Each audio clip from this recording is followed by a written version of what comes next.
What's up, Classic fans? It's time for Countdown to Classic.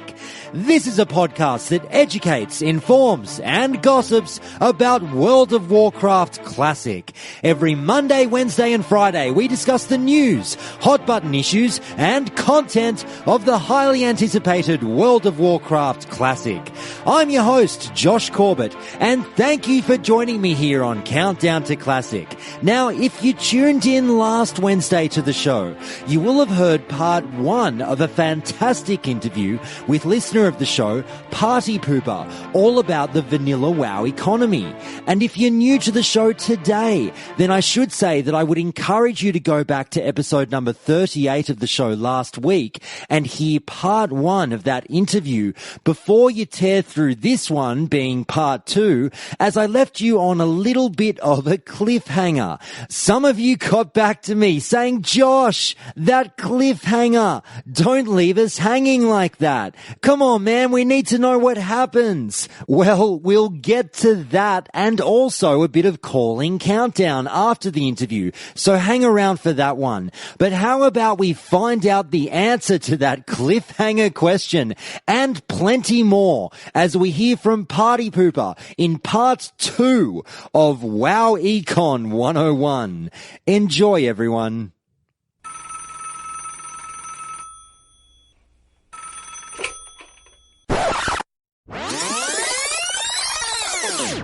Previously. Now, just moving on to items, and you mentioned some items early on in the interview, such as, the essence of win and golden pearls and things of that nature. And I'm sure, and then also you obviously told the story about that great tip about buying that particular recipe in Orgrimmar and making obviously a few gold for virtually no effort. And I can just imagine there's a few people listening running their hands across their necks going, Partypooper, shut the fuck up, man. Stop telling people about our secrets. But I'm loving it because I like getting this information out to everyone. So keeping like those items that you've mentioned in mind, are there any other specific items that you target for making money in the game? Let's see here. Well, for a little while, I was farming a buttload of Felclaw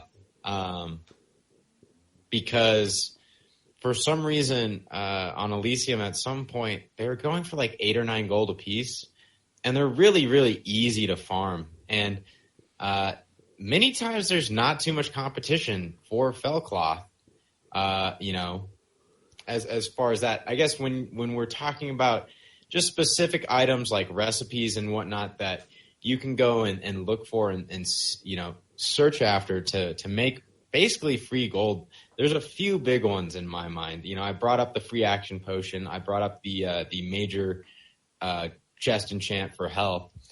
But there's things like getting the double sword recipes, which I personally cannot remember where to buy those, but I know you can look it up on a vanilla database. But those ones can make some decent gold. And another big one that I really liked was the recipe for transmuting Arcanite. So this one isn't as good of gold as free action potions, but in Gadgetzan, there is a vendor that sells not only the recipe for the Alchemist Stone, but the recipe for Arcanite. And avoid the recipe for the Alchemist Stone because that's not going to sell. Initially, I thought it was, and I bought it, and I ended up wasting like 1 or 2 gold. But the Transmute Arcanite recipe will always sell. And it's not necessarily because I don't even know if it has a spawn time, but most people are too lazy to fly from Orgrimmar and go down to Teneris, the 7.5, 8 minute long flight, that they will spend the extra 5 gold just to buy that recipe from the auction house. And that being said, the recipe itself costs 5 gold from the vendor. I actually, going back on what I said before, I think there is actually a spawn time on that. So it can get to a point where you fly down there, and after 8 minutes of waiting on that flight, and you get there, and the recipe isn't there, that it's a bigger kick to the nuts than having just bought the bullet and paid 10 gold or 15 gold on the auction house for it. So those are some big recipes to pick up and make essentially free money. I kind of touched on it before too, is that I was kind of a douche in Lubers and Ubers runs, and I would tell them I would always need roll on the greater fire protection potions, or whenever they dropped, I'd say I need that, because those sell for anywhere between 20 and 50 gold per recipe. And like I said before, that there's not a lot of alchemists in groups. Like, there's a high chance that if you're an alchemist, you're the only one in the group. And even if you're not, you can be that guy that says, I need that, I'm an alchemist. And I don't necessarily condone it, but I will say you will make 20 to 50 gold just by selling that recipe. And that's a great thing to do while you're farming gear in Ubers or Lubers, and you're just making free money right there. So that's one of the bigger ticket items. Kind of going way back when I first started this rant. Fell cloth is a really nice way to make money, because it's one of those commodities within WoW that people kind of always want, whether it be for, I want to say, mooncloth robes and other. There's various robes. Like, I don't know if robes or the Archmage needs it, but there's a priestess robe that you get the recipe from. I want to say Scholomance. No, actually, it's Stratholm, now that I'm thinking that through. And that recipe requires a lot of mooncloth. So not only do every priest wants fellcloth to make mooncloth to get their best in slot robes, but there's also a decent percentage of people that want to get mooncloth bags, because they just have to have 18 slots, man. And there's always going to be a market for it. And there's always even people that they'll make alts just to take fellcloth and turn it into mooncloth and resell the mooncloth. And that's an item that, the drop rate's pretty sporadic. So sometimes you might get lucky and you might kill 10 mobs and get 5 of them. Sometimes you might kill 100 mobs and get like 2 of them. But the mobs are extremely easy to kill. Their main hub is in Fellwood. I like to farm the ones that are up north, but there's also a hub that's kind of in the middle of the map. Some people farm it in Ashara, but I never did that, because the groups and the camps themselves were so small that I didn't feel like I was getting enough fellcloth, because I would kill all the guys or all the mobs in the camp, and then I'd be sitting there for 5 minutes just waiting for them to respawn. So fellcloth is a great item to farm. Let's see here. There's not a ton of different items that I would say are amazing to farm over and over and over again, but fellcloth is one of them. Elemental fire is your best friend if you are not good at farming. Like, if you're playing a priest and you can't make money for a crap because you're holy, and it sucks to suck, but that's the life of a holy priest. You don't do much damage. You can go and farm elemental fire in Arathi Highlands over at the elemental circle and sell those for 4 or 5 gold per elemental fire, and they drop. I think technically in Arathi Highlands they're supposed to have a 35-40% drop rate. It's something ridiculous, where it's a lot higher than any other fire elemental in the game. And people are always going to need those. Well, you've just touched on, we must be mind-melting here, because my very next question was all about farming. And obviously, there's a multitude of ways to make money within the game, but one that people do enjoy is obviously just farming particular mobs in particular areas. And you just mentioned that one of your go-to spots is Fellwood. Are there any other favourite spots that you would recommend people check out for a quick buck? So we talked about this a little bit on the phone call, however many episodes ago. It's slightly class dependent. So a lot of the farming methods that I took on, such as killing things in Fellwood, potentially going to Arathi Highlands to kill things at the elemental circles, it was really brought on by the fact that I was playing a warrior, and there aren't a ton of options for what you can farm as a warrior. And that's a big reason also why I joined the Devil's Sword Mafia, was because I could solo Devil Sword. I had skinning, and outside of, basically farming Fellcloth and Fellwood, or farming Elemental Fire and Fellwood, maybe going to Arathi Highlands to farm Elemental Fire, to, going into instances to try and get various recipes to resell in the auction house, to getting Devil Sword down in the crater, there wasn't a whole lot as a warrior I could do on my own. I'm so team-oriented as a class that the farming techniques that I was forced to partake in weren't as effective as many other classes. I think I've talked about the Maradon farm before, that let's say you're a hunter, you can even be a Resto Druid and do this one.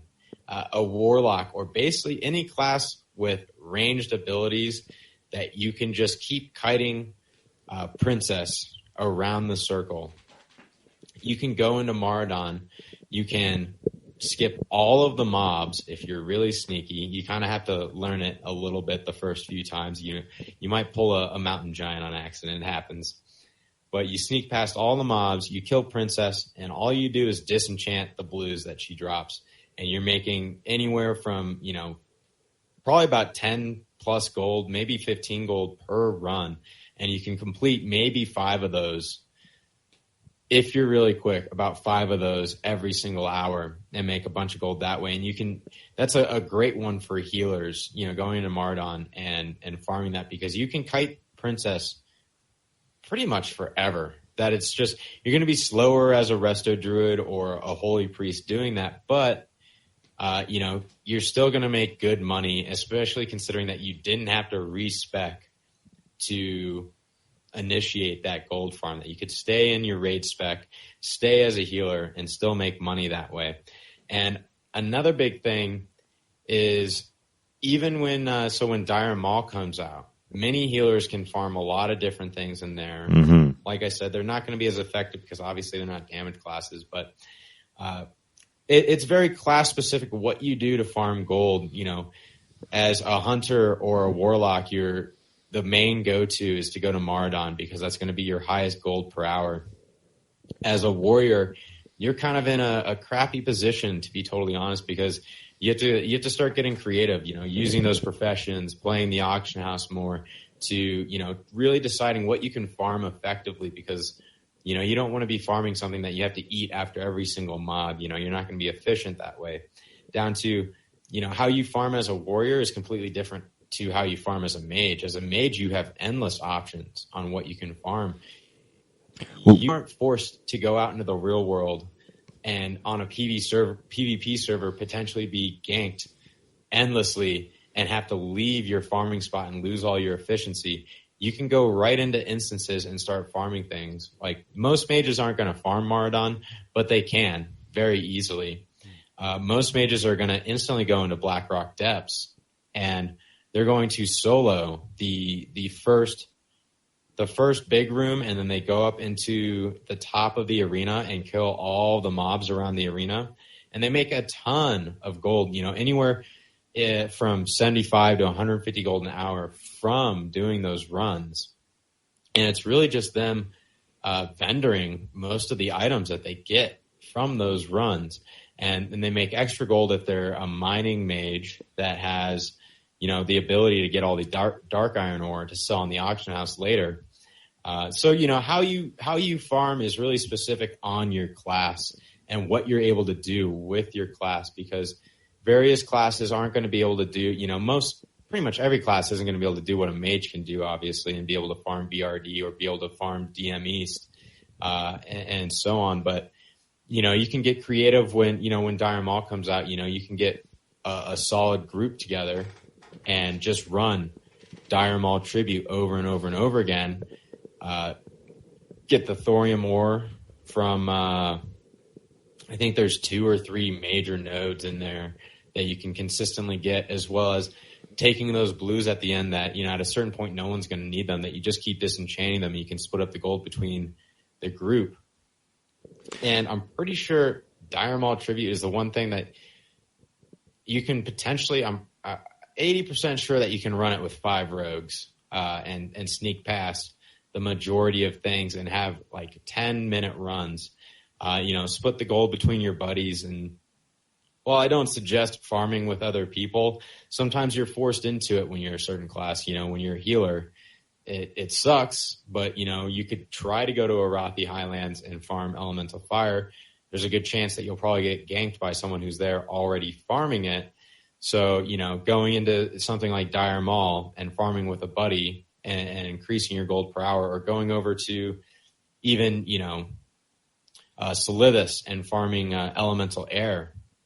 And, maybe you're with a mage because he wants to make really big pulls, and you're just going to heal him while he's doing these really big pulls. And so I guess the end all point here is the fact that what class you roll is really going to dictate how you farm gold.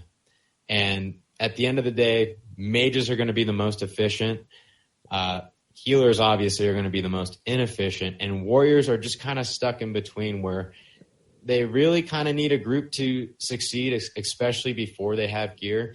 But you're still going to be able to farm things. You just have to get creative at a certain point. Okay, well, that's interesting. I didn't know about that BRD run. And obviously I was just working with the presumption that, Dire Maul East lashes were kind of, and obviously you got the Crocs over at Zolgarub as well, which is kind of the preeminent gold farming run for a mage, let's say. But that's really interesting to hear. So, but moving on now from that. Now let's say you've told us all how to earn the money, and let's presume we've got it now. How do we make our money grow in the world of Warcraft? And we talk about things like, for lack of a better term, investment. But is your ultimate suggestion to go down the road of crafting? Is it to do something like, I don't know, simply just farm some more? Or is it really just get involved in the auction house and nothing else? That's a great question. I think it's really dependent on your personal prerogatives, as a player. Like, let's say you have 1,000 gold, you have your epic mount, you have plenty of consumables for raids for the next month, and maybe you're happy with having 1,000 gold, and you don't want to put that time into farming more, but you kind of want to make a little bit more, but you don't want to spend too much time working for it because you feel like, I already have 1,000, I don't really need to go out and farm for 4 hours and do something kind of monotonous. So, at that point, when you have that much gold, just instantly go to the auction house. Instantly go to the auction house and go and start looking for items that are sought after, that are important. And especially like if you're in this position earlier on in the game, you're going to be in a very prime place to make a ton of money, because you might see, like, let's say by some miracle you get to 1,000 gold, have your epic mount, and we're 3 weeks into vanilla or into classic, and at this point you've just gone super nerd. That's bottom line, you've gone super nerd, and that's fantastic, man. You've been enjoying it, but you're going to be in a position where you're going to see epics on the auction house, specifically at the beginning of the servers, that are going to be really cheap because no one can afford anything, because everyone's poor. But you're that one guy, maybe that one mage who got 60 and instantly started farming Blackrock Depths and has been stacking up gold. So the first thing you do is go to the auction house and you start buying all the items that are sought after, and you just sit on them for like 2 or 3 months. It's like you said, for lack of a better word, it's an investment. Let's say you see freezing bands, you see elemental mage staffs, you see cloud plate leggings. Buy all of them. Get everything. Stock it all up. And then in a month, maybe, a few weeks, when people finally have a lot of gold, or they've been farming for their epic mount and they're trying to decide, well, do I buy the freezing band or do I buy my epic mount? 50% of people are going to buy that freezing band, and because they prefer to be stronger as a character than they do, running fast. And even so, down the line, you can, not necessarily within the epics world, if you're not rich early on in classic and you weren't one of those guys that went full try hard, to get all your money right off the bat so you could do this.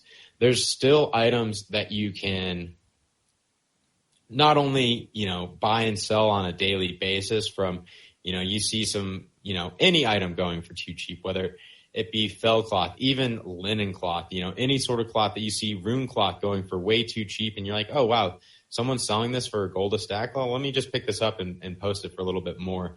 Down to, you'll find a lot of items on the auction house that people will post below the vendor price. So right there, it just screams easy money. Let me buy this. I'll go and vendor it. I don't even have to sell it on the auction house. I'll go and vendor it and make 50 silver and, free money at the end of the day. So if you have a lot of money and you want to make more money and you don't want to put a lot of effort in, go to the auction house, put a little bit of time in, get auctioneer, maybe start querying that auction house and formulating a plan. Formulating a plan on the items that you think are going to provide you with the biggest amount of profit for the least amount of effort, because you can play the auction house for an hour a day and make tons of money. Now, the second choice here is that, yeah, you've already made a lot of money. You might have a couple thousand gold, but you want more and you're okay with farming it. Maybe you aren't drawn to playing the auction house. Maybe that isn't your calling, and maybe you're just not good at it. Some people aren't good at it. As hard as that is for me to believe, some people just aren't destined to play the auction house. So, continue farming what you're farming. If BlackRock Depths is bringing you in a lot of money and you're not having an issue doing it over and over and over again, keep farming it, keep bringing that money in and stack up your stack down to if you're farming fell cloth and fellwood and you're still not having any competition, like you're not going up there and seeing 3 or 4 alliance farming those same satyrs as you, and you're not having to fight for your spawns, just keep doing it until it gets to the point, whether you're selling it instantly or just sitting on it and being like, oh, well, I have 100 fell cloth in the bank that I'm going to keep siphoning onto the auction house, whenever the price goes up and the supply is kind of getting skimped out. If you can't play the auction house, just keep farming, and if you get bored of farming one thing, and like you've been farming fire elementals for like a week now, and you're so sick of farming fire elementals, just switch it up. It's better to lose a few gold per hour than to drive yourself crazy farming the same thing over and over and over again, specifically when you've already been doing it for a week, 2 weeks or more. You're going to get to the point where you kind of you're going to despise those mobs and you're going to despise the item to the point that you're going to kind of just suck all the fun out of the game for yourself just because you wanted to make your guy richer when you're already quote unquote rich in the game. Well, back with your first option of the auction house, and I know we've touched on it a lot, but just to kind of tie off the subject as a whole and focusing more on your personal use of the auction house and having it turn into a de facto sort of eBay store, if you will. What kind of time would you spend or will you spend on the auction house? Let's say in Classic, let's say you've got, hypothetically you have 20 hours a week to play in a perfect world. What percentage of that time would you spend strictly sitting in front of an auctioneer at the auction house? So if I had about 20 hours to play every week, and that's a tough one. I guess initially in my gameplay, like my first goal is to hit 60.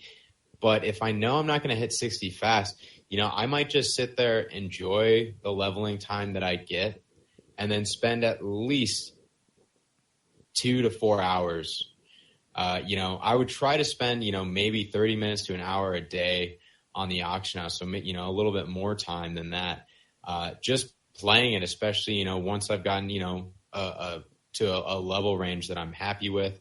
I have a decent amount of money. Maybe I'm level 35 and, I have, 30-ish gold because I'm prepping to buy my mount. And, that might be the time where, I might even take an entire week of my 20 hours and be like, well, screw it.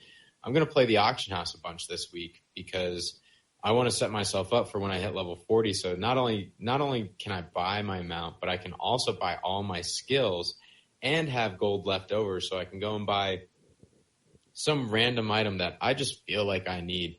Like for me, back in vanilla, it was, I have to have Helm of Fire. I just want it so bad because sending a fireball out as a rogue through my helm was the coolest thing in my mind. And, you know, I would definitely spend a solid amount of time on the auction house. And that's partially because I enjoy, you know, the entirety of it so much.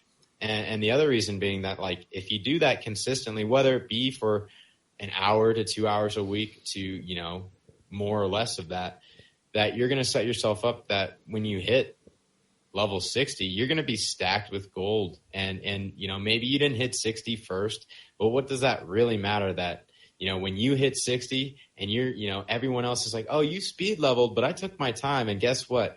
I got my epic mount right when I hit 60, and people are going to be like, damn, dude, I'm jealous. But yeah, for me personally, I'd probably spend anywhere from like 2 to 4 hours on the auction house every week if I had 20 hours to play on a weekly basis. Now, when you're spending that time on the auction house, and we did cover off on some of the items that you would look towards, you know, such as your everyday commodities like your fell cloth, things like that. Are there other items that you might have a little bit of a preference for in terms of things that you think might move a little bit quicker, such as your medium-priced blues? Or do you look towards, or do you warn people away from heavy money sinks and investments in a highly priced purple? I think it's best to avoid the big money sinks in purple if you don't have a ton of funds. It's kind of the same concept as investing in the real world, is that you want to be able to diversify. So, like, let's say you only have 300 gold and you think that buying that 250 gold epic that you think should be selling for 400 gold is the way to go. Now, the problem with that is that you might be sitting on that epic for like a couple weeks, and through that entire time, you're out all of that gold. It's all, you know, tied up in your equity, and that's going to be a major issue because now you're going to have less money to play with. To, you know, maybe you see a twink blue that, you know, that you want to buy, but you're too poor to buy, and you know it's going for cheap, like Pendulum of Doom. Like, you know you want to buy it. And you know you should buy it, and you know you can resell it for even more because it's a great 39 twink weapon, but you can't because you decided to sink all your gold into an epic which you thought would move quickly, but is unfortunately not moving at all. So I would suggest that if you don't have a ton of gold, you know, don't sink all of your money into one thing. It's, you know, split it up into stacks. Take your money and imagine that you have 5 to 10 pieces of a pie, and decide, well, I'm going to spend 10% of my pie on this twink dagger, Assassin's Blade, that I know is sought after, and maybe I'll be sitting on it for a week or two, but I know eventually I'll make a good profit on it. And then take another portion of your stack and decide, well, I'm going to buy something that I know is going to move extremely fast. You know, like maybe I find some enchanting mats, like lesser nether essences or nether essences in general that, oh, you know, this guy's selling them for way too cheap. You know, many times with like enchanting mats, those essences, you'll find people selling the lesser ones significantly cheaper than the greater ones, to the point where you can buy 5 or 6 of them for the same price as a greater one. You just go through the time of buying them, combining them, and reposting them on the auction house, which enchanting mats are great for the auction house because I think the posting fee is basically nothing, and you're kind of out no money. You're just out a little bit of time, and enchanting mats tend to move relatively quickly down to, you know, looking at items that you may have not even thought of buying. You know, even you know, you might, if you're gonna take 10% of your money and put it into something kind of more long term in terms of World of Warcraft, that Assassin's Blade that you know is going to sell, but you might be sitting on it for a while. You're going to take part of your money, you're going to put it into short term investments that you're trying to flip in a day or two, and you just want to get rid of them as quick as possible, and you know that you can.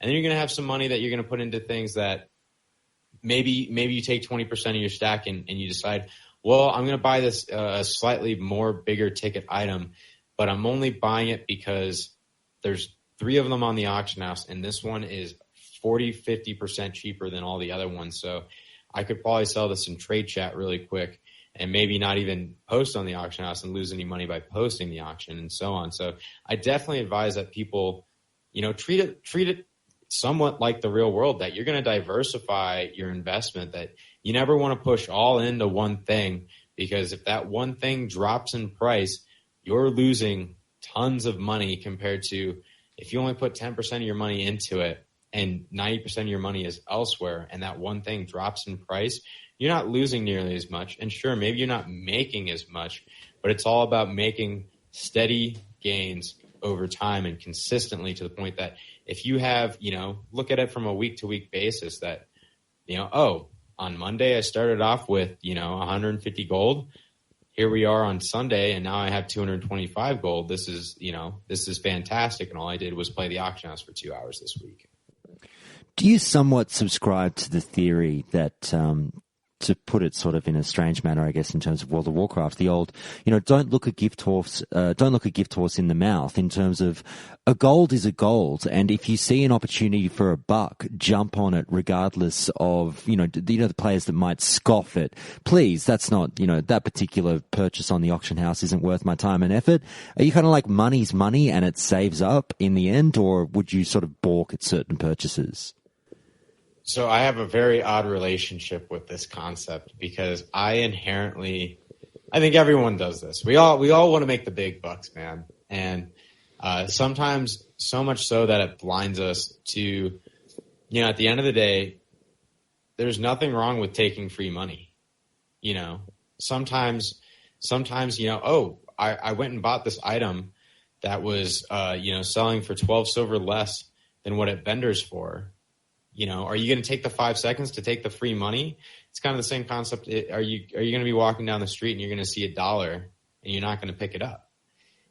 So I definitely, while half of me is always, looking for the big win, you definitely have to keep a solid portion and keep that in check. You have to have an equilibrium. Look for the big win, but don't let it blind you. Always focus on having a few items that will bring you that potential big win, but also you want more focused on taking little steps. Because if you make a gold off of something that took you 20 minutes of sitting on, that's a gold you didn't have before.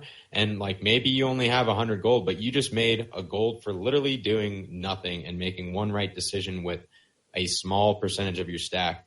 Now, just imagine if you divvy up into 10 different portions of your money and of your stack, and you're pushing into tons of different things that are going to make you this quick, easy money. It's going to add up very quickly. Even if you're only making 50 silver on a trade, if you do that, 10, 20 times over the course of a day, you made a sizable amount. You made 5 or 10 gold for very little effort. And at the end of the day, you should just take the free money.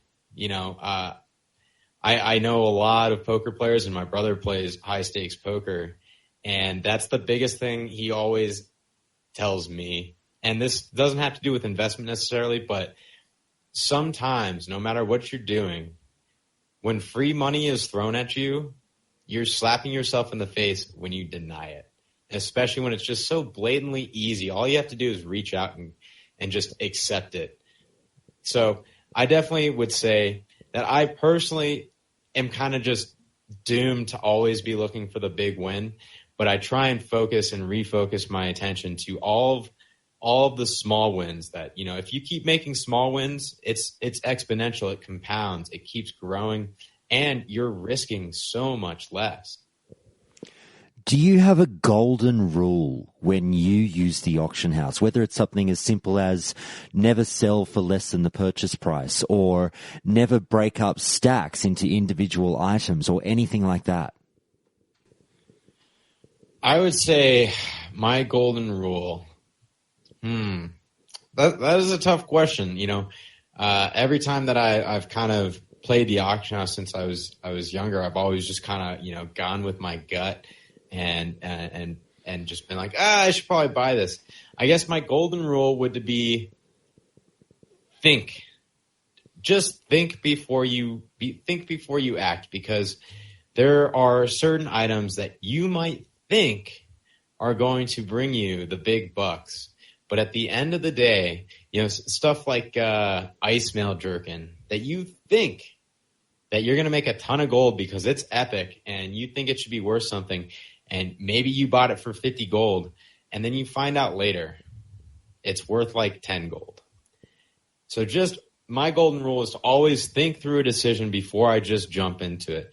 A lot of us get into this quick reaction of, oh, I think this is the right choice. Is this the right choice? I think this is the right choice.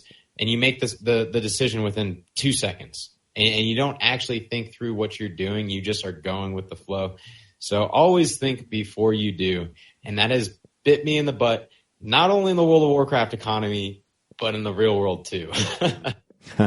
I have been brought unstuck by the mutton dressed as lamb that is the ice mail jerkin when I was a young budding player. So I completely know what you're talking about. That was a personal experience of mine when I was playing the auction house when I was 12 years old, and I thought it was a great choice. Come to realize that I just lost so much of my money on a big ticket item for, at the time, for how much gold I had. Ice mail jerkin is such a... We all thought it was good back when we knew nothing about the game, but now we know better. Yeah, the ice mail jerkin is just a jerk item. But what items... Well, let's say this one. What one item would you say gives the best return on investment in the game? And when I say return on investment, obviously it's hard to quantify within the auction house. So perhaps stepping away from the auction house, perhaps factoring in more time spent to obtain it. What do you think is the one item that you will always go back to? Ooh, that's a tough one. Did you say not specific to the auction house or specific to the auction house? Well, if you feel there's an auction house answer, I'm happy to hear that as well. I was thinking more in terms of farming, the one thing that you don't have to put much time into that gives you such a huge return on investment in terms of the time spent that you took to get it. Well, I guess, so outside of the auction house, the very, very easy answer is going to be Devil Sword leather. And it's so like kind of the misconception is that, you're spending however many hours down there farming, but the reality is you're only actually, like, I would always take the Northwest spawn. So every 15 minutes, I'd play for a minute. I'd go walk off, do something around my house for, 10 to 12 minutes, come back, kill the spawn again. And, realistically, my guy was sitting there for a long time, but I was actually only getting like 5 to 7 minutes of gameplay in every hour because I just was waiting for the spawn. I think specific to the auction house, some of the biggest returns on investment for me specifically were things like, I want to say buying Myrmidon's Signet, which is a kind of random epic ring. It's level 53, I believe. And it's not necessarily best in slot. It's nothing absolutely amazing. But sometimes you'll just find it on there for like 50 gold, and people will easily pay 200 to 300 gold for it. Because, it's a great item, especially even, I want to say even our main tank in Molten Core was using it. So that was one of those auction house items that I always kind of started looking for after I sold a couple of them and saw people selling them for cheap and being like, well, I could make, I know people that'll buy this for at least 200 gold. So let me go ahead and pick this up. I'm also going to say that like one of the easiest items to farm with very little effort, but kind of leads to a lot of competition outside of Devil Sword, because Devil Sword is it's just too easy of an answer. For me personally, is got to be the elemental fire or elemental wind to elemental earth, even like Arathi Highlands for elemental fire. Like I said, has a huge drop rate. It's super easy to get because the mobs are super low level, but there tends to be someone always farming it. At the end of the day, it's kind of the same thing with Devil Sword, that you run into this if there's no one there, you're going to kill all the mobs in like 5 minutes and then wait, 10 minutes for it to respawn. Or there's going to be someone there farming it already. But like down in Solidus, getting elemental earth and elemental wind it typically has no competition for the most part. And people are going to need both of those things. I mean, elemental earth sells for significantly less, but people do need it for various items, as well as elemental wind is used in all of the weapon agility enchants that people aren't going to need right off the bat on the server, but will need eventually. Now, I just want to touch on 4 sort of bigger questions. When I say bigger, I mean sort of bigger subjects as we come into the tail end of this interview, and then we'll get to some listener questions and the fun stuff. So we're getting to the home stretch now. Now, did you come across or did you have any knowledge of the Chinese gold farming industry? I have a little bit, and I've watched actually a few interviews with some of the guys that basically used to run the Chinese farming industry back in the day. And it's a pretty interesting market, to be totally honest.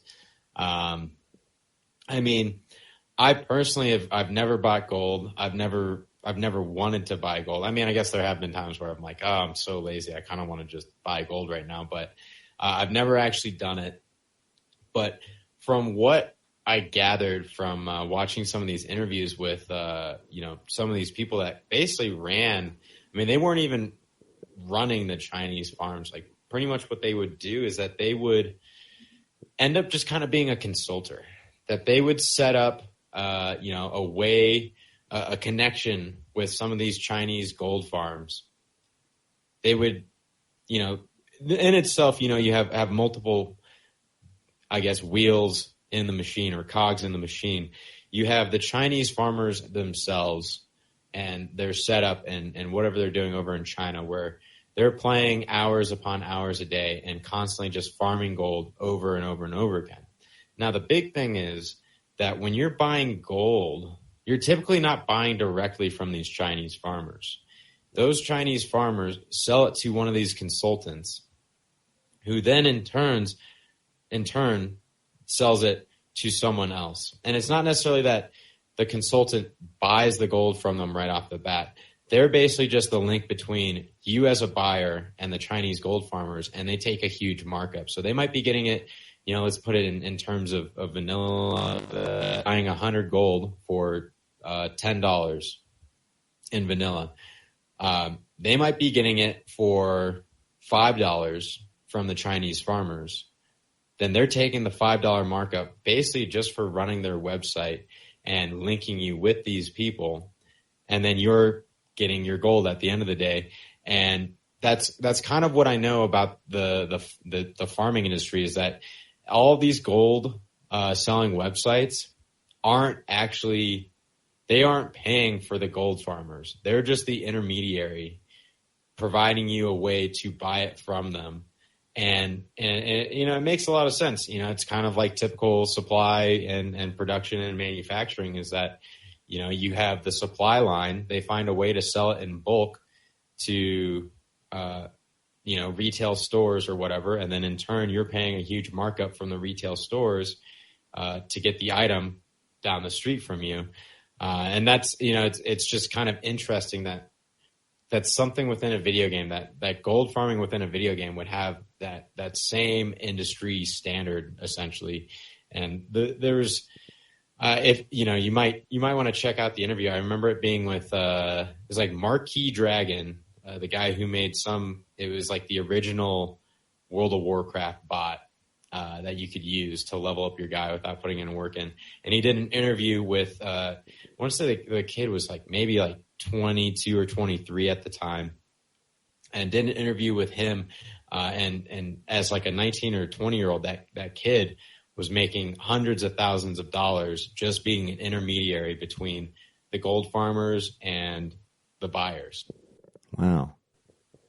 So That's amazing. I mean, it's honestly, it's an area that really, really fascinates me, and it's something that I do hope to touch on a little bit more in the future. And I've got a friend of mine here who knows a little bit about it, and maybe I'll touch base with you again at some point in the future. But Countdown to Classic will go down that road another time.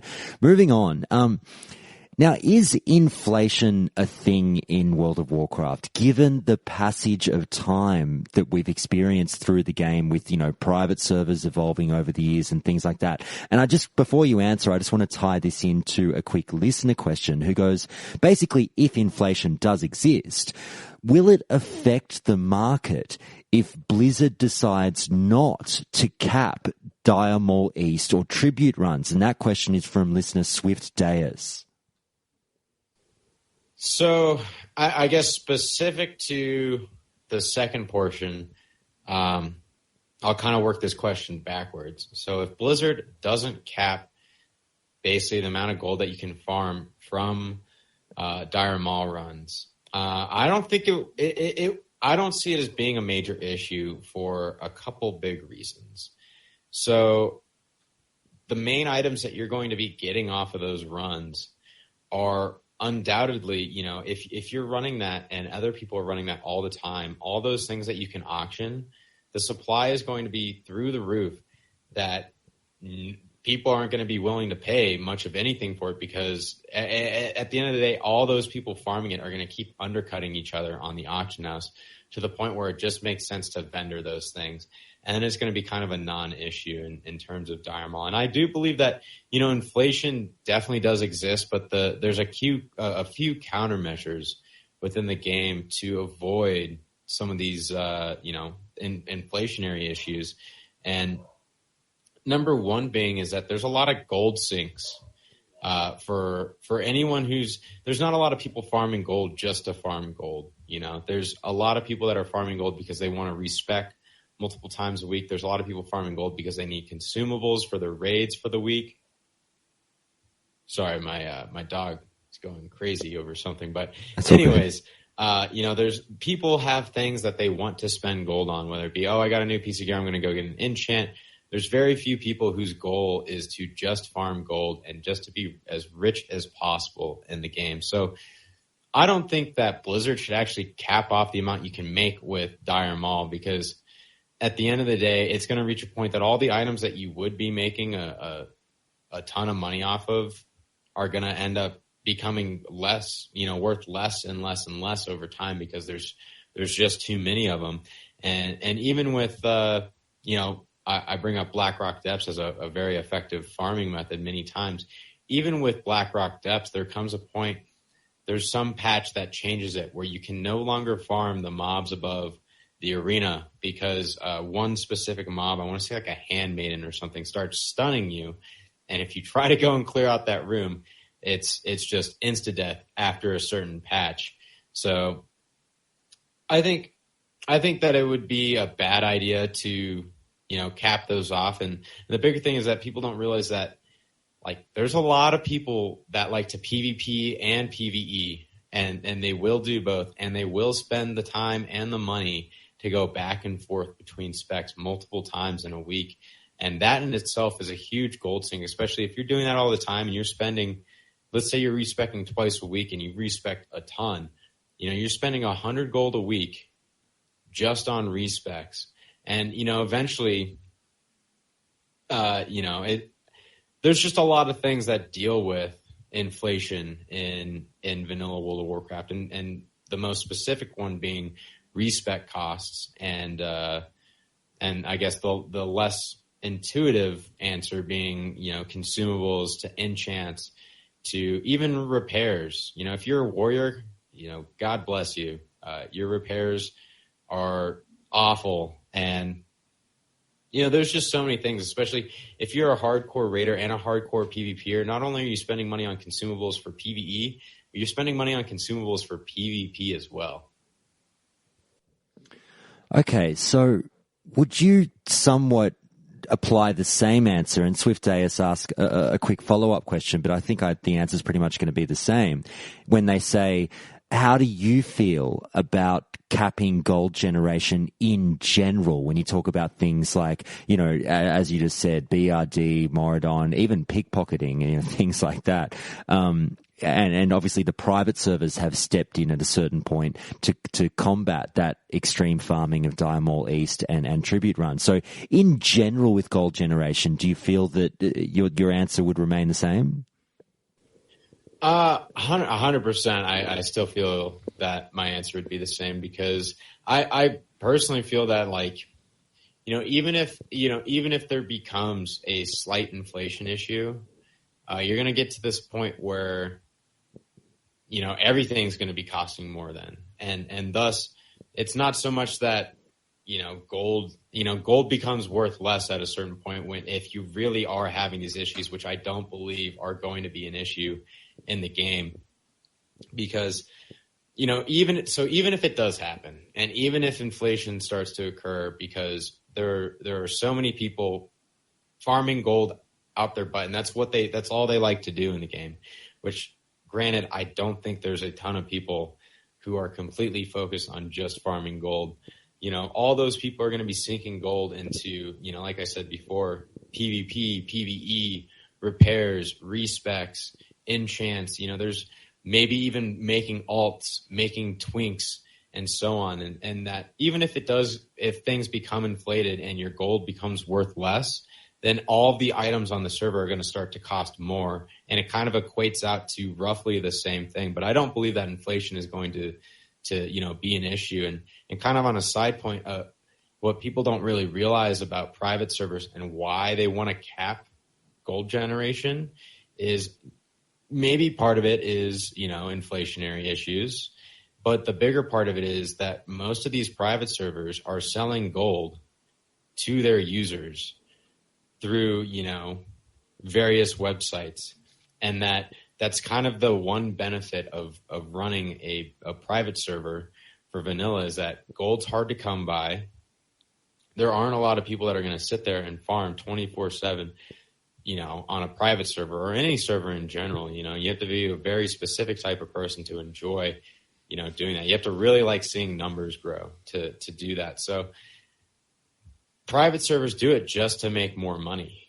There's, maybe 5% of it is because they want to stop, any chance of inflation. But the larger portion of their decision to do that is so that they can actually bring in some sort of revenue as a server and not just rely completely on donations to keep, up and running.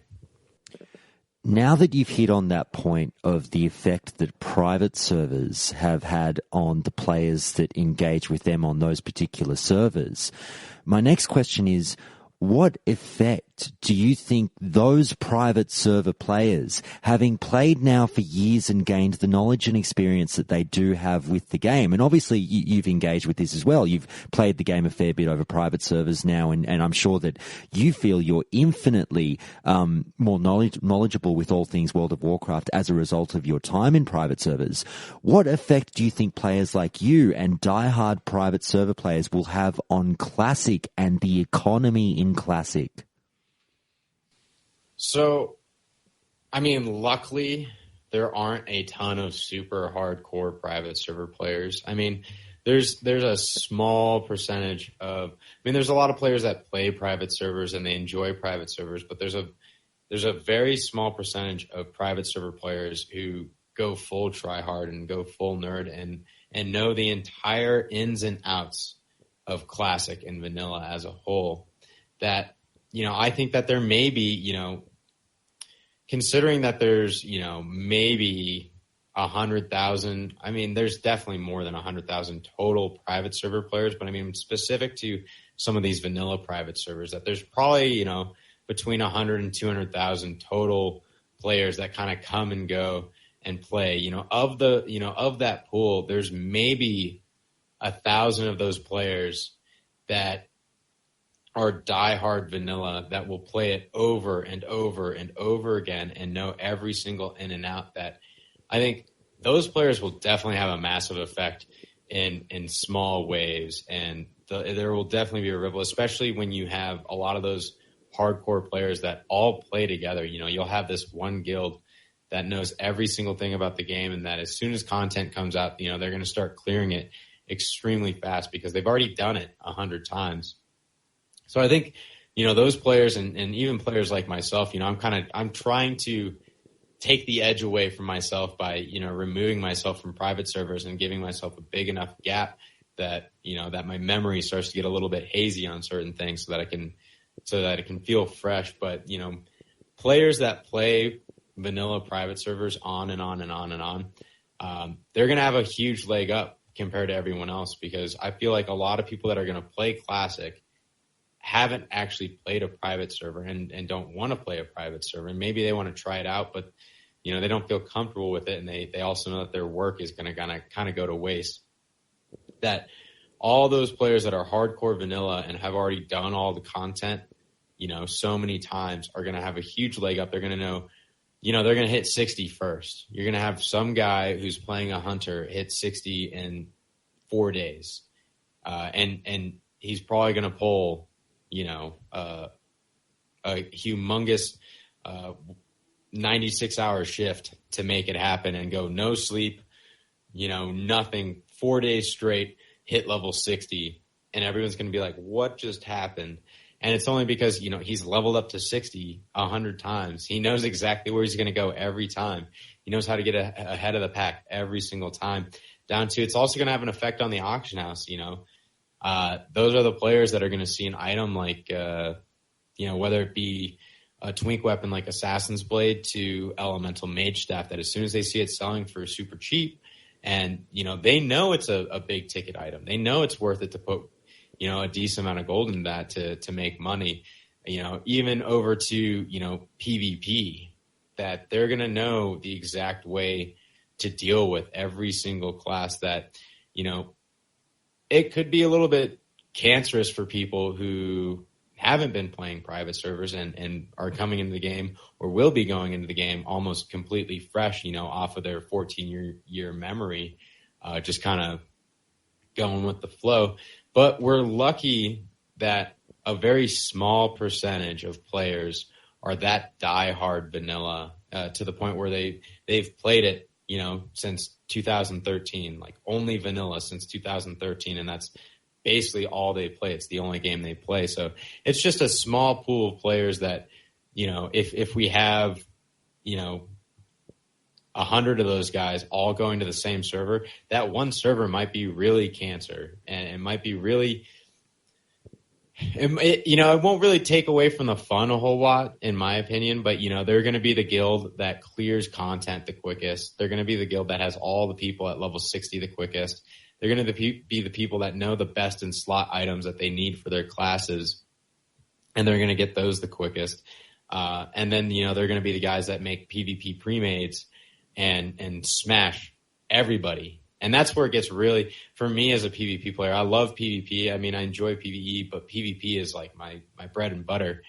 In PvP, it's going to be really aggravating if there's no pre-made on your side and you're going against a bunch of diehard vanilla guys that have been playing it for 5 years. Like, there's nothing you can do. You're probably going to get smashed. Like, no matter how good of a player you are, like, you might be better than them even, but they just know the game's ins and outs so much that you're just going to be at a huge disadvantage. And like I said, luckily there's just such a small percentage of players like that I don't think it's going to be a huge issue. I mean, it might have a decent effect. And like I said, it depends. Like, if there's 100 of those guys all rolling on the same server, it will definitely have a big ripple effect. Okay, just a couple of quick listener questions and then we're going to get to the fun stuff. So firstly, this one from listener Tsunami, who asks the following, and Countdown Council member, I should say as well. So she asks, and you had lightly alluded to it earlier, but just to get a specific answer, if we can nail you down on this one. How early would you say someone should start playing the auction house? And is there one particular item in that early stage when you first go to the auction house that you should look for to get started? That's tough. I think it really depends on your patience as a player. I mean, early on in the start of a server, you're going to run into, I mean, there's going to be a lot of items that are going to be very, very cheap for what they're actually worth being posted on the auction house. And that's partially because no one has any gold to buy it at the price it's actually worth. So if you have patience, there's a lot. There's just so many different items that you would want to pick up. One of the things that I would suggest people do is look through. I mean, there's spreadsheets online. There's that list entire best in slot lists and pre-best in slot lists for every single class. And I would suggest you go through those lists and you kind of write down a bunch of the items that you think are obviously right there on the list that are going to be on the auction house or potentially be on the auction house. Like things like Crowblade.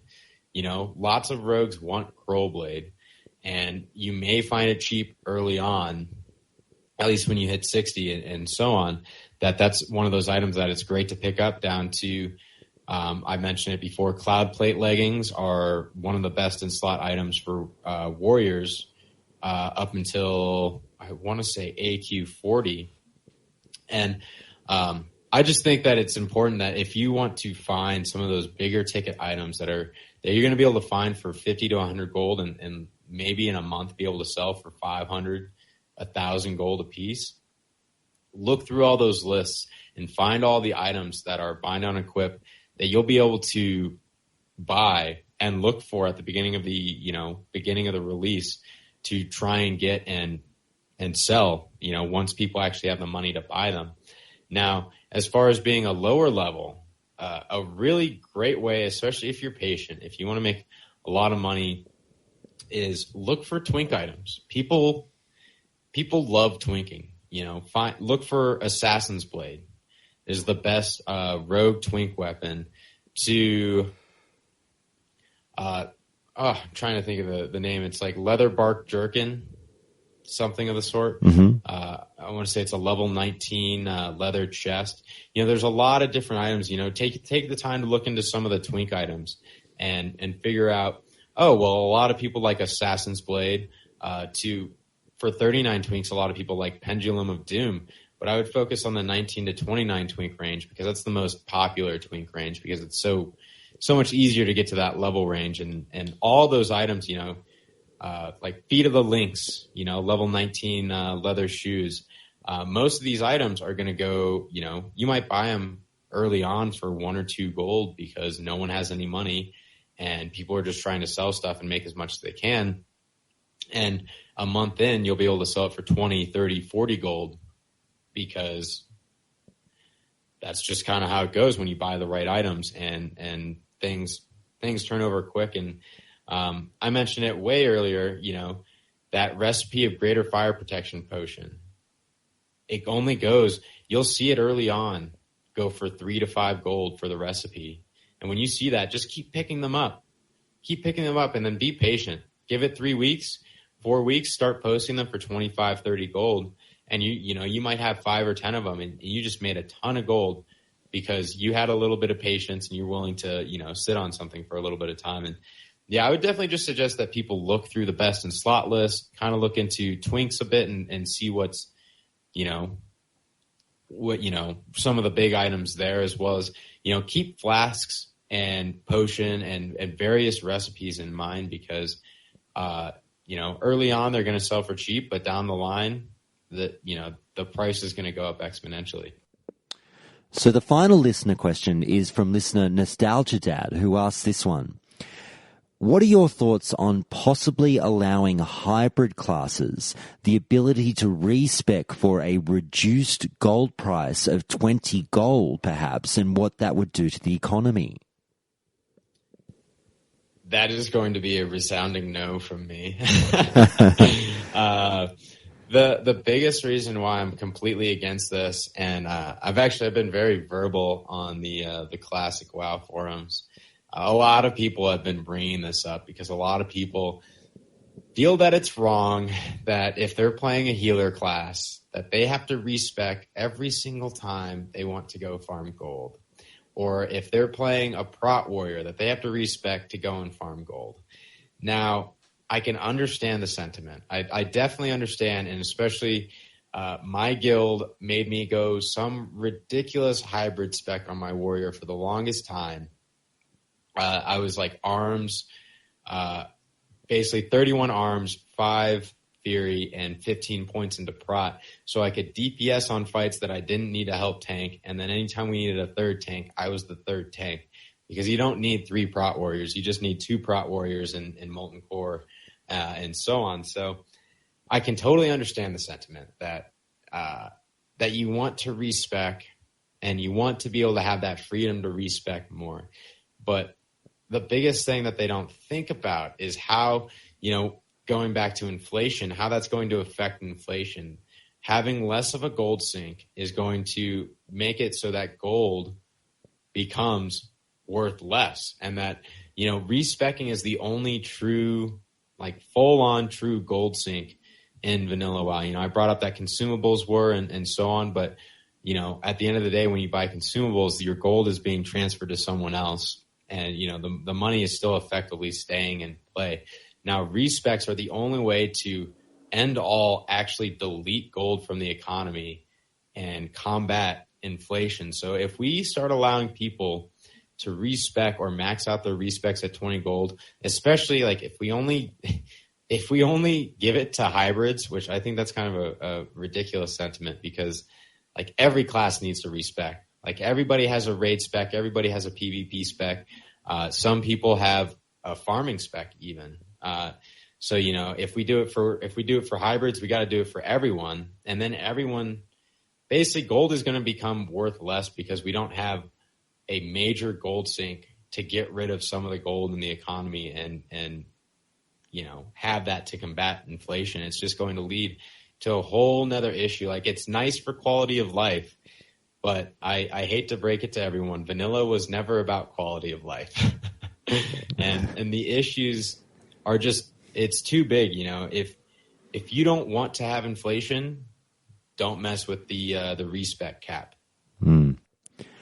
Okay, well, you made it, Partypooper. We're at the end of the heavy stuff. So well done. I cannot thank you enough for answering every question so patiently. Now we get to have a bit of fun. So now it's time for anger management.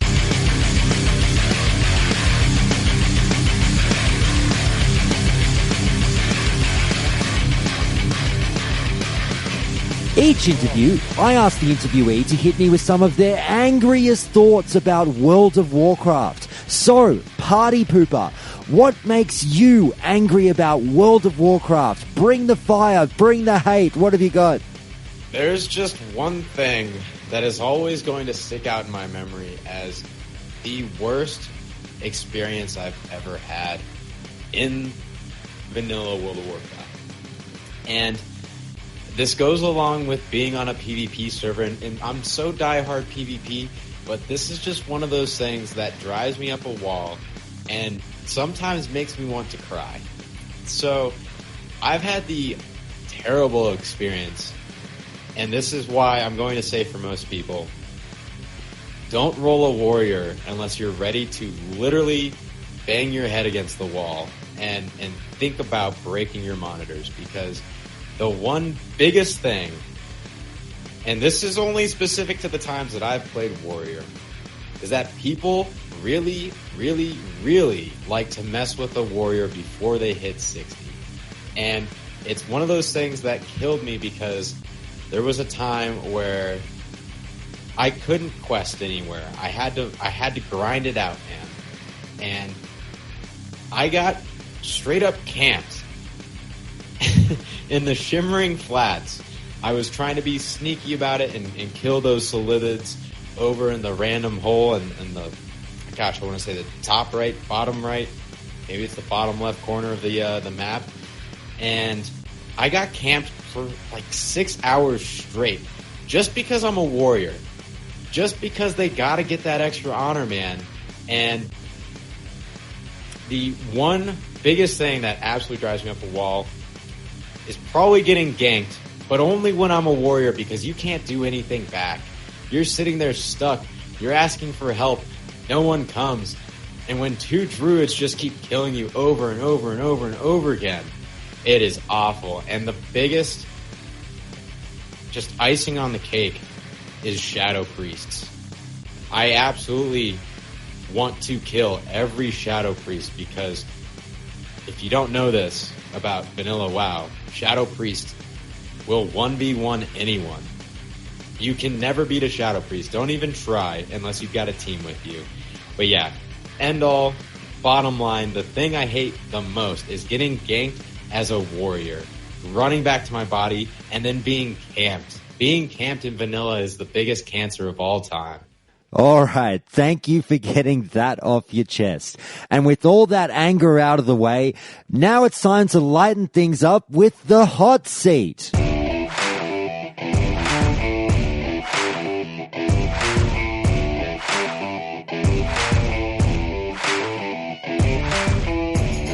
Each interview, I put the interviewee on the hot seat and ask them about a dozen fun hypothetical questions involving the game. So, Partypooper, you ready for this one? I think so. All right. Firstly, if you had to compare your WoW character's fortune to someone's financial situation in real life, which of these three people would it be? Would it be Jeff Bezos of Amazon?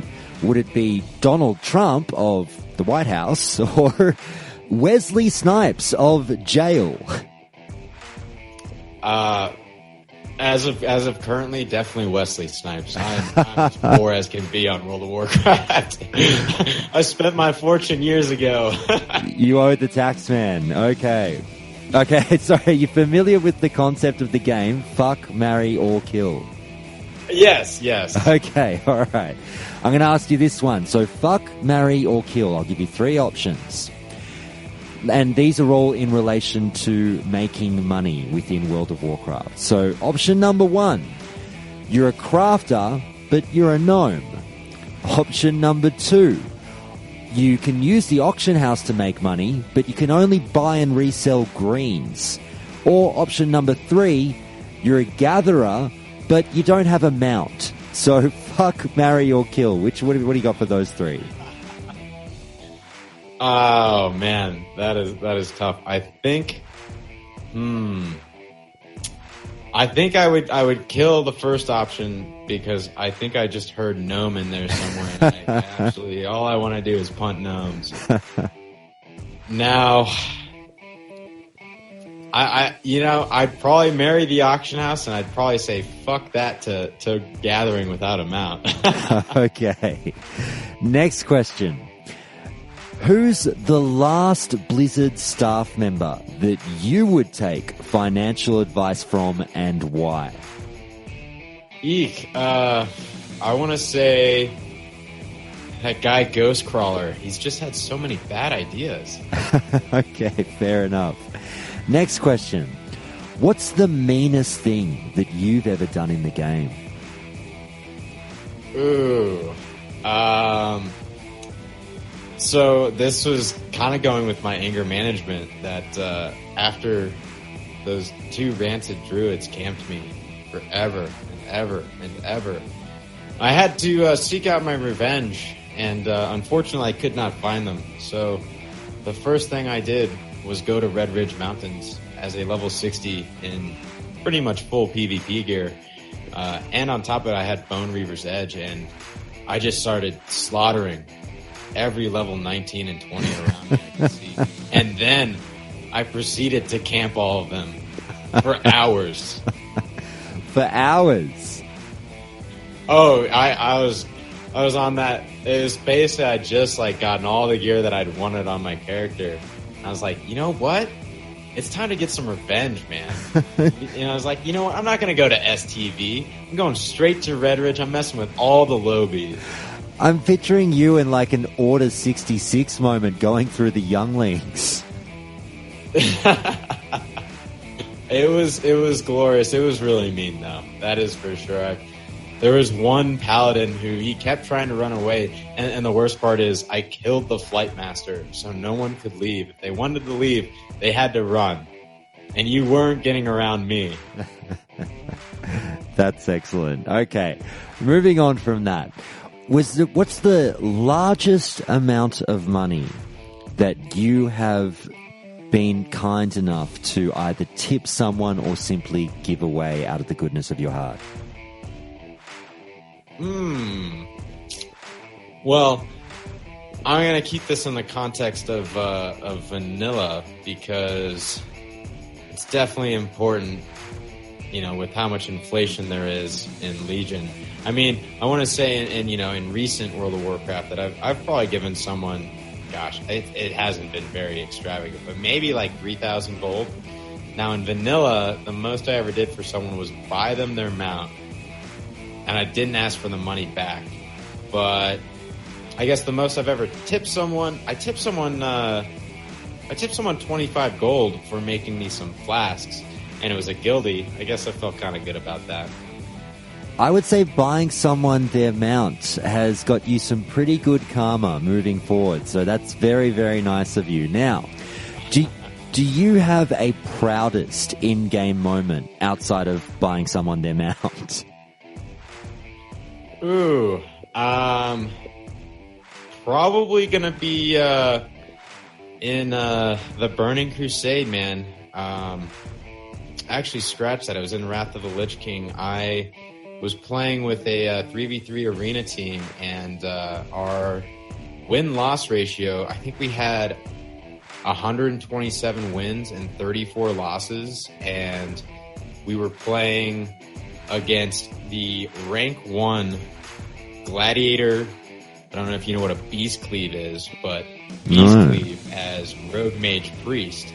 And beast cleave is basically like in Wrath of the Lich King, it was a beast mastery hunter, a enhancement shaman, and typically a holy paladin. And their composition basically absolutely annihilates rogue mage priest. And they were rank 1. I think they were like 2,600 rated, which was really high at the time.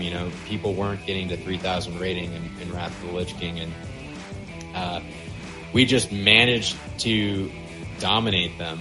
And for me, it was a really big moment because, like, not only did we already have like a really solid win-loss ratio, but that kind of just told us, okay, like, we're probably the best on this entire battle group because we just beat the rank 1 gladiators that have the composition that's supposed to rip us to shreds. And on top of it, every time that you go against that comp, I was playing mage, and all they do is just sit on the mage the entire time. So it was a big moment for me, a big win. All right, next question. Ruling out the opening 5 minutes of the game, what was the moment that you fell in love with World of Warcraft?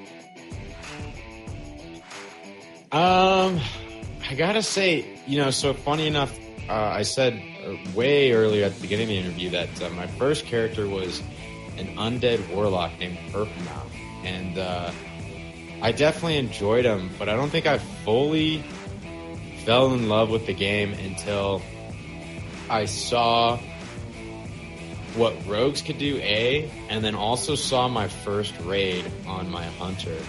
That, the instant that I walked into Molten Core, I was just like, oh my gosh, just bewildered by, there's 40 of us in here, and we're clearing out all these massive mobs, and just the amount of coordination it took us, and the teamwork and the group work, and that's what, really drew me to the game. And before that, though, since it was a long time before I hit 60, it was definitely when I started playing Rogue, and I hit level 10 or 11, and I started meeting a bunch of different people in the game, and it, felt like I had a social life within the game as well as a social life outside of the game, and just the amount of friends that you actually make while you're playing it is absolutely insane. I think those two things, specifically the social aspect that I experienced, maybe, a few weeks into the game when, after I stopped playing my Warlock at level 22, went back, started a Rogue, hit level 11, and started meeting tons of different people, because on my Warlock, I just kind of,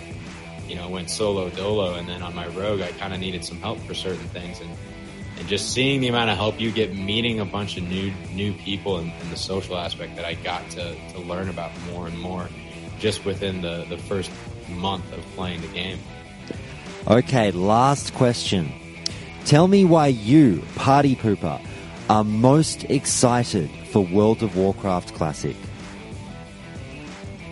Personally, I just can't wait to not work for 3 months and have the only thing I do is be playing classic World of Warcraft and going as full nerd as I wanted to back in the day. But, finally being at that age that I can be like, okay, I can finally do this. I can finally, I've accrued so many days off, so on and so forth. I have enough money in the bank. I don't have any responsibilities. I'm literally going to sit around and play WoW all day and do it for like a couple months until I just feel like my body's going to fall apart. And, I can't wait to just go as full nerd as I wanted to in the past, and having that chance to, get back into the game and just like try hard at something that inevitably doesn't really matter, but is going to be so much fun and so satisfying when I do it. That's amazing. So are you going to use up like your long service leave or something?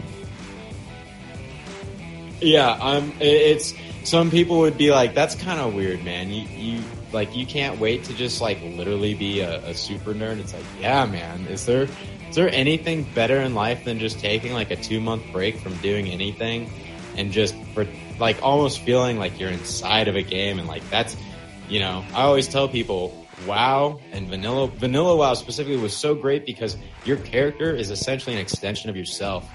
And if you just like, dive in deep, man, let it immerse you and just go full on with it. It's just going to be a glorious experience. Now, that being said, I'm definitely going to make sure that, got to take showers. No Gatorade bottles. None of that shenanigans. No 64-ounce Arrowhead bottles hanging around full of urine. That's gross. No, definitely. I won't go that hard. No, I condone that behavior. I was going to take 2 weeks off, and you've just put me to shame. So there you go. Look, Partypooper, that's everything for today. I just want to say, we've just sat here now for almost 3 hours, and this has been one of the most interesting, epic chats that I have ever been involved with about World of Warcraft. And this is likely to be and go down as one of the favorite interviews that I'll ever do for this show. So all I can say right now is you have done no sort of whinging or bitching or anything. You didn't sound tired for a second. You were so patient with me, and all I can say is thank you so much for taking the time for Countdown to Classic. Oh, absolutely. It was a blast. I love that you gave me the opportunity to come on the show, and on top of it, I just love talking about Classic WoW, and especially, the portion of Classic WoW that I'm seemingly very tied to, not only in the game, but also outside of the game too. And it was a blast, man. I enjoyed every bit of it. Thank you again. And listeners, this will not be the last time that you hear from Partypooper. As far as I'm concerned, he is way too amazing to talk to simply stop here, and he will be coming back again on the show, perhaps in the next 6 weeks or so, to talk about the Devil Saw Mafia, all about the intricacies of how that worked, and that will be with listener Tarocco. So keep an ear out for that one if you enjoyed what Partypooper had to say here today. So for now, Partypooper, I'll bid you farewell and say I'll see you then. Thanks, man. I can't wait to come back again, and it was fun. And that's the end of that epic interview with Partypooper. Now, that was 2 parts for all of you, but when I conducted that interview, I had just the one near 3-hour session with Partypooper. And I just want to take this opportunity to thank him so much again, not only for agreeing to be on the show, but for being so happy to talk with me for that long and showing such amazing patience and insight for the sake of Countdown to Classic. If you enjoyed Partypooper's insight, then you'll be pleased to know that he'll be back on the show in a few weeks' time, hopefully, talking in depth about the Devil Saw Mafia with fellow Countdown alum Tarocco. So do keep an ear out for that one. But with that done, now it's time for a listener call in Calling Countdown.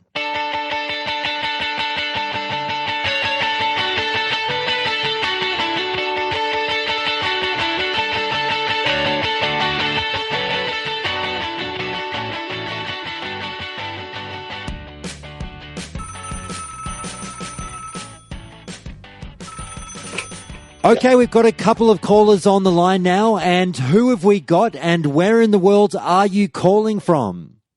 So my name is Venustus. I am living currently in the second largest city of Denmark called Aarhus. Fantastic. And we've got another caller on the line too, and who else do we have here? My name is Borden, and I am from Halland County in Sweden. Yes, of course, Bored, and you've called into the show before. I'm sure many listeners remember. Now, the two of you, just to let everyone know, the two of you contacted me recently saying that you wanted to call into the show, which I'm always thankful to have people do. And you both mentioned the same topic that you wanted to discuss, hence why we've got you both here today. But just before we get to that topic, I found out I think it was yesterday in setting this call up with you both. Is it true that both of you are guildies? Yep. Yes. And actually, there's a funny story because we were guildies and then our guild split up or disbanded some sort. And then we go to a different guilds and now we're guildies again. Yeah, we are. That's actually true. So I'm quite intrigued by the two of you finding each other again. I know it's a little bit of a slight detour and we'll get to the fun stuff soon, but just one question. Let's say again, I'll start with you, Venustus. Let me give you guys an opportunity here. And now I'm just going to ask both of you, do you raid together a bit? Is that the case? Yeah. Yeah. We are currently raiding Naxxramas with a guild called, it's a bit funny because currently it's called Havenshire. It's supposed to be called Haven. But because there was some other guild in that server called Haven, we're now being called Havenshire. Okay, fantastic. Well, here's what we'll do. Venustus, I'll start with you. I want to put you on the spot, and I want you to say one complimentary thing about Borden and one slightly perhaps unknown or maybe slightly embarrassing thing about him. Go for it. Borden was always like the relaxed, laid back, like down to the earth guy in my guild. Like he was never like saying anything mean about anyone in guild, and he was always there if you like wanted to chat with somebody. Okay, so when I say slightly embarrassing, I mean, is there something that Borden perhaps has done in a raid that was a little bit funny one time? I actually have one if you want one. Go for it. All right. When we were raiding in AQ with Might and Magic, AQ40, I respect my priest to Power Infusion, which is a spell to increase spell power by 20% to a caster. But I had a macro for it, and sometimes I accidentally misclicked this macro on our guild leader, which raised a few eyebrows. Oh yes, I remember that. It even landed on me as a hunter at some point. I remember it clearly now. Okay, Borden, let's try now for you. Say something complimentary about Venustus, and perhaps is there a moment that Venustus maybe did something a little bit embarrassing in a raid? Ooh, well, he's actually very competent for a hunter. I don't know if that's actually a compliment or not, but take it as you will. Backhanded compliment, I think they call it. Well, he is really good at what he does, and he knows it. I mean, Hunter's one of those classes that's easy to play, but very hard to master. And I would say that Venice has absolutely mastered the class. Fantastic. Excellent. Now, moving right along to why you two guys contacted me today. Now, you said you both wanted to discuss a couple of epic items or epic quest lines in the game, and you've both spent some time with hunters. Venustus, you're very well versed in hunters. Borden, you spent a boatload of time with hunters as well, and you wanted to discuss Rhok'Delar. Is that right? Yes. Correct. Okay, well, here's what we'll do. I'll start with you, Borden. Now, did you obtain Rhok'Delar? And if so, was it a more arduous task than you had anticipated when you started it for the first time? I have. Before I started playing, it was after I played on Astarius. When that shut down, I started playing a lot on Kronos. And I mained a hunter there, a Night Elf hunter called Rithiel. And from there, I got to 60 and I started the quest after getting the leaf in Molten Core, which is the first step. But yeah, it was really tough. All of the parts of it is really hard. The fact that you cannot have any help from the outside at all, not even a pet, and you have these strategies to take down 4 demons in the world without any help, pet included, was really excruciating, and it cost me a lot of repairs before I found the knack to it, to getting them all down. Okay, now Venustus, over to you. I'm guessing, is it the case that have you as well obtained Rhok'Delar, and what was your overall experience the first time that you got it? Did you enjoy it, or was it a little bit of an annoyance? Yeah, I also obtained it on my hunter. My first class I ever got to 60, and it was when I completed it, it was one of the greatest achievements in my whole gaming history, because that quest has ups and downs, frustrations, and just overall bad feeling until you get it done, because those 4 demons are so notorious to deal with. But when you find a way where when your gameplay and game style just fit in with that demon's mechanics, it's just, there's nothing more greater than completing it.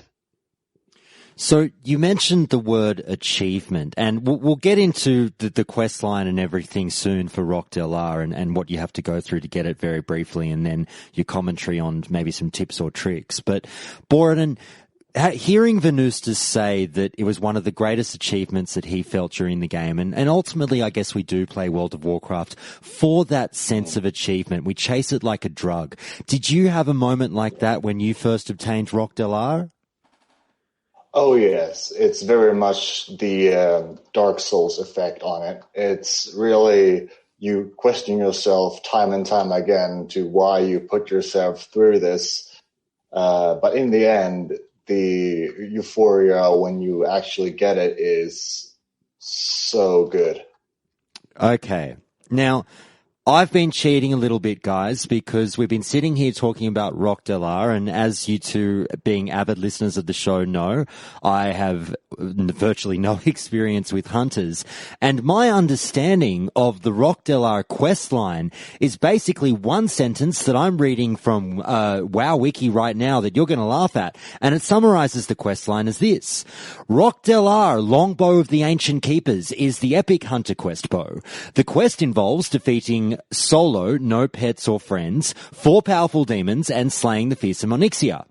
And that's all it says. So that, to me, I read that and I go, is that all? But you two have explained that there's a little bit more to it than that. So Venustus, I'll start with you. Just a really quick, maybe we'll take it in one half and then the second half. Maybe we'll go through 2 demons with you and then we'll get Boraden to finish off. But just tell people if they're not sure exactly what goes into getting Rhok'Delar. Where do you start? How does it go?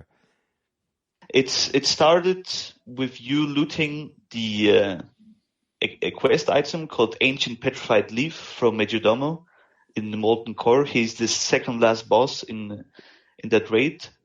And what I found so funny or so interesting about the quest object when you pick up that quest item is, and I quote, "Find the owner of Ancient Petrified Leaf. Good luck, hunter. It's a big world."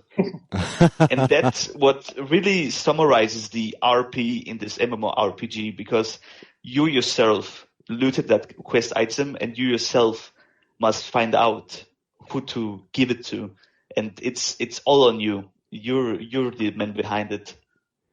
Having read that the first time, is the first place you wanted to turn to where you found Man Creek's wife? You could wonder if you ask it for in World Chat or something. Right. So you, as you're a fresh young hunter, the first time you've seen that quest text, what did you wind up doing? Did you investigate or did you just look it up? I mean, at that time it was pretty clear what that quest led to, because I mean everybody talked it in the guild. Every other hunter talked about back and forth already when we started MC how to do those demons. So it was pretty clear back then when I first started it. But I mean, I could just imagine back in the day when your first time in MC as a hunter and you get it and you have absolutely no idea what to do. And the only thing I could come on my mind is asking the other hunters and sort of like plea how to do this quest, or where to start it, where to even start that quest. Those who already have the bow, the Rhok'Delar. So, Borodin, eventually you get this item, and I'm assuming you figure out that you've got to kill these 4 demons. Where do you find the first 2 demons? Or I guess can you take them down in any order? You can take them down in any order you want, but some are more simple to deal with than others. And the Winter Spring one is a very notorious one for being a pain in the beehole. Mm-hmm. And then there's the Burning Steps one, which is also a bit tricky to deal with. If you don't get the timing right, you can just die instantly. Okay, and where are the other 2? The other 2 are in Angora Crater and Silphus. And are they a little bit more of a pushover? They both have their strengths and weaknesses, but I would say that the Angora one is absolutely the most easy one, for me at least. So, Venustus, back to you. Not having a pet by your side after obviously so much time with one in the game, and then having to do this quest line, how did that feel? Absolutely terrible, because, I mean, when you leveled up to level 60, when you did all those dungeons, all those raids also, you were kind of used to that play style when you just sit in one place, you have your pet, you have your tanking whatever mob you're killing, and you don't have to move anywhere. So that kind of play style doesn't fit very well with those mechanics of those demons that you have to kill. You cannot stay in one place and just shoot your arrows. You have to move, you have to dodge, you have to do so many things, and that's what really puts your hunter skills to the test, where you have to kite, you have to do so many things just to kill those demons. Okay, and Borodin, I'm presuming that once you take them all down, you basically end it by taking down Onyxia after that, and then you kind of, I guess, turn it into a quest to give us somewhere and get the bow. Is that how it works? Pretty much, yeah, but there are also additional things you can do. On top of that, the Rhok'Delar is only a part of the thing. You also get the Rhok'Delar as well, if you want it. So, and then there's also the quiver, which you also can do if you want. Well, just on those extra items, because sitting here looking at, and I want you both to tell me why I'm so ignorantly wrong on this one. Looking at the stats on Rhok'Delar, I'm seeing 108 to 201 damage, 53.3 DPS with a speed of 2.9, increases your critical strike rating by 14, increases your ranged attack power by 17. Now, to a silly layman like me who doesn't know hunters from a bar of soap, I look at those stats and I think, what's the big deal? Like, I don't really see why it's so amazing. Is it all in the DPS? And Venustus, I might start with you. I mean, if you're talking about the bow, it is pretty much best in slot before you get into Blackmoon Lair and get your crossbow from Chromagus, because there isn't anything else better than in Molten Core. Everything else that is ranged of bow kind in Molten Core, it's pretty much for melee DPS to boost their stats. And Borodin, if I might ask you, Can you tell me why that ranged attack power and crit on Rhok'Delar is obviously so much more important to hunters than, say, something a half a step below this that was stacked with agility? Well, like Venice said, it's the best thing before Blackwing Lair, and the amount of agility conversion to critical strike ratio makes it better than any of the other contenders before Blackwing Lair. Fantastic. All right. Well, now that we know a bit about Rhok'Delar, there was another epic item that the two of you wanted to discuss and another epic quest chain, and that was one for priests. So, Borodin, I'll start with you. Tell me about your experiences with Benediction or Anathema. Oh God, this brings up old wounds again. After I stopped playing on my Warlock and started rolling Priest, it was the first thing I wanted to do for completion's sake. But then I realized that if you look at it, Benediction is the best healing item before Blackwing Lair. It's unmistakably the best healing item you can get pre 1.6, which is the Blackwing Lair patch, unless you take the healing maze from Nefarious. Venustus, you mentioned that you hadn't personally obtained Benediction before, is that right? But you'd helped plenty of people obtain it themselves. Yes, that is right. So, from your experience on the outside looking in and watching people go through the slog that was getting this item, how did you feel about the effort that you put in versus the reward of the item itself?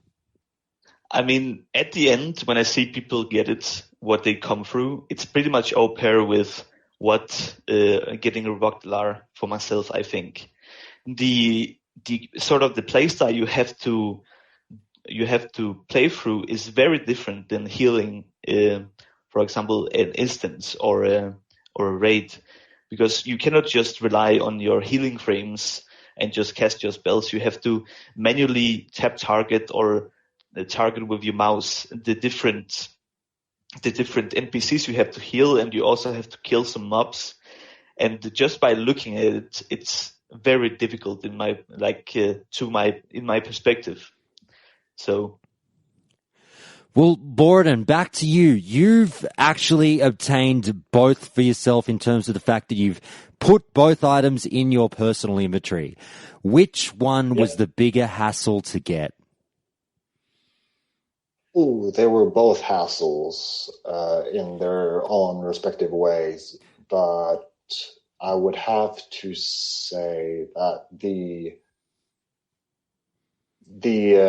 just judging by that, when trying to complete the Rhok'Delar, you actually died when you didn't complete it. But when you did the priest one, it's just reset and didn't work for 2 hours.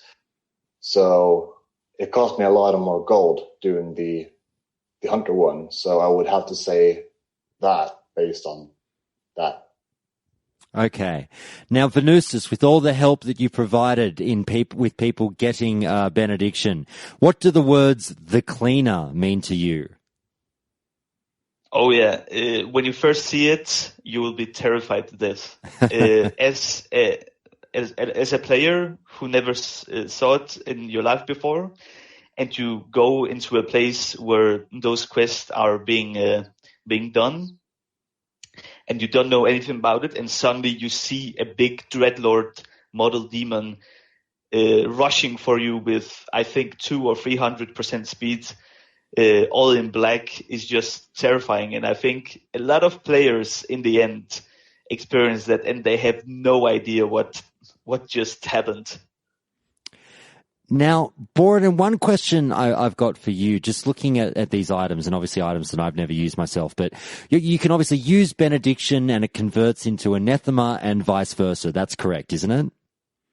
Yeah. Okay. Now, one is very much so seems to be identified as a holy item. The other is identified as its shadow opposite. However, here's my the question that intrigues me the most is there any argument for a shadow priest using benediction or for a holy priest using anathema in any way at all? As far as shadow using benediction, I cannot find any pros to that at all. On the other hand, the other way around, as a holy priest, can be beneficial to use anathema when you are out in the world solo grinding or something like that. It makes it a lot easier. Okie dokie. Now that we've covered off on a little bit, and I know it's only scratching the surface of those two epic items, but I thank you both for just talking a little bit about what goes into getting those items and your experience with them. Is there anything else that you guys wanted to add on that before we move on? I mean, I would like to talk about a bit the original Hunter Quest or the original mechanic of the weapon, because before patch 1.8 in the vanilla, Rhok'Delar and Anathema would actually act exactly like Benediction and Anathema. So you couldn't have the bow and the staff on the same time, which were pretty useless. Nobody used the Rhok'Delar, the staff version. So it was firstly added after 1.8 that you could have both the staff and the bow on the same time. I see. And did you, how did that affect your use of it? Did you go through versions of private servers in that pre-1.8 status? I mean, the patch progression was there, but the certain stuff like Rhok'Delar wasn't affected by it for unknown reasons. Maybe they couldn't code the weapon correctly, or maybe there's some other factor that played in it. But when you obtained the bow in 1.1, you could both use the staff and the bow on the private servers I have played on. Okay. And how about you, Borden? Any final words on Rhok'Delar or Benediction? Yeah, I mean, don't underestimate Benediction or Anathema. I mean, Anathema is the go-to weapon in the earlier patches for PvP priests, shadow priests, which are not as good until the increased debuff slot. And the same goes for Benediction. I mean, Benediction is the best item pre 1.6, an exception for the Nefarian Mace and the Aldrich Valley Exalted Offhand, which is at that patch progression the end game, so to speak, items. So don't underestimate it. It's really good, but it will cost you a lot of time, a lot of effort, and possibly consumables, because you do need a lot of consumables to do that. Whether it be immolation potions, holy water, respec costs. You will respec, try different builds. There are damage builds that focuses on Holy Nova, downranking Holy Nova, and using spell power items. They're different kinds of strats, and it will cost you, but in the end, it will be worth it. Okay, now I'm going to ask this question of both of you just to finish up this topic, and it's a yes or no answer, and I want you both to answer at the same time on a countdown of 3. And the question is this. To quote one of my favorite movies of all time, The Girl Next Door, in relation to Rhok'Delar and Benediction, is the juice worth the squeeze? On 3, 2, 1... Yes. Okay, excellent. Great advice for everyone. Go and chase those items. You will have a great time doing it. Now, guys, just moving on very, very quickly, just before you go, I just really, really, really quickly want to touch on this. Now, you've both got some experience with hunters. We haven't given hunters much love on Countdown to Classic yet. And I apologize to all you hunters out there, but I can promise you we're getting there. But in relation to hunters, as I said, I have very little experience with them. I am intrigued by them. I find them to be a very, very fun class. Borodin, let me ask you this. Now, one thing that intrigues me with the class in particular is I was reading today on the forum something about obviously trying to, how to engage with hunters in PvP and things of that nature. And one thing that I always get caught into doing because I'm a, pretty average player sometimes is chasing hunters. When people say, don't chase hunters, bait them towards you. What can you tell me about the tactics within which might be going through a hunter's mind in PvP and what to do and what not to do against a hunter?